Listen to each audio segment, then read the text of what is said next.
হাকিম নরে, হুকুম নরে না। যারে একবার জান্নাতি ঘোষণা করে তারে আর জাহান্নামে দিবে না। আল্লাহ বলবে যাও যাও যাও, তোমার বন্ধুর নিয়ে তুমি জান্নাতে যাও। এ মায়ের নবীর উম্মত, কিয়ামতের কঠিন ময়দান যেদিন শুরু হয়ে যাবে, আসমানটা একবারে আল্লাহ রাব্বুল আলামিন মানুষের দেড় হাত সোয়া হাত উপরের মধ্যে সূর্যটা নিয়ে আসবে। সূর্যের 14টা চক্ষু থাকবে।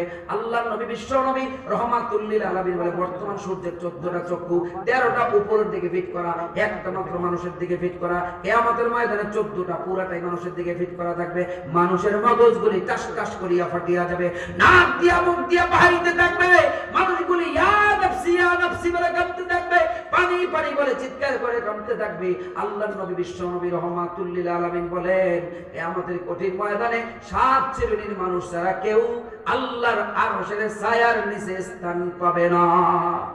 মানুষগুলি পানি পানি বলে চিৎকার করবে কিয়ামতের কঠিন ময়দানে। মুহাম্মদ